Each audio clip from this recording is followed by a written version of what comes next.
Hello and welcome to Friday's programme. I'm David Wood. And I'm Ellie Barker. Coming up tonight between now and 6:30. Good evening. It was one of the deadliest conflicts in history and the losses were staggering. During the Great War, more than 16 million people were killed, both those who fought and those caught up in the fighting. In November 1918, after 4 long years, the armistice was signed and the weapons fell silent. Today and over the weekend, the West Country is remembering those who died with a series of special events. And we've got reporters live across the region tonight looking at how the fallen are being honoured.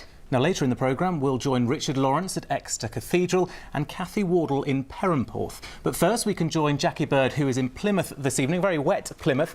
Jackie, I'm guessing a lot of events planned for the weekend. So, Jackie, how will Plymouth remember this weekend? Next then to Exeter Cathedral, where this evening a special service is being held ahead of Armistice Day. And tomorrow the powerful image of a sleeping soldier will be projected onto the cathedral.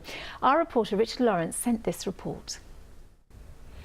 Richard Lawrence reporting from Exeter. Well, beaches across the country are set to feature sand art commemorating fallen soldiers this weekend, including 4 in Cornwall. In East Lou. Big task then for those sculptors. You're watching ITV News across the West Country with Ellie and David. Still ahead before 6:30. The ITV News continues with the national and international stories at 6:30. Here's Charlene White with the details. And on this programme, we stay with the commemorations of the end of the First World War 100 years ago. And with that anniversary, more visitors than ever are making the trip to the war cemeteries and memorials in Ypres in Belgium, where that armistice was called.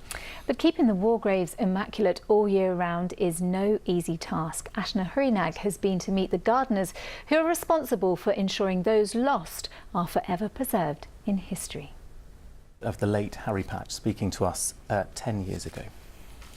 Next tonight, it's a big weekend for drag racing in Devon. The series finale of the Straightliners Championship takes place at Dakota Racetrack in Smeathorpe near Honiton. One local rider is hoping to take the modified street bike title for the 4th consecutive year. Mark Smith from Newton Poppleford has been telling our sports reporter Carrie Davis why the terrifyingly fast sport is for him. Goodness me, you've never been on a motorbike, have you? Do you fancy that? After that, no. No, I can see why, wow. Well, moving on to football this weekend, it's the first round. Well, it's nearly time for your weather forecast for the weekend, but it's wet and windy across the West Country this evening and has been for most of the afternoon. The South Devon coastline has been taking a battering and Bob Cruz is live in Teignmouth for us this evening. It looks awful. How bad is it, Bob? Find your way home and get into the dry soon. As you can see, Charlie's avoided the rain this evening. Is it going to get worse than that? I feel very lucky. I don't think it's going to get any worse than that. Good. But I can explain why it has been so wet and windy. And it's...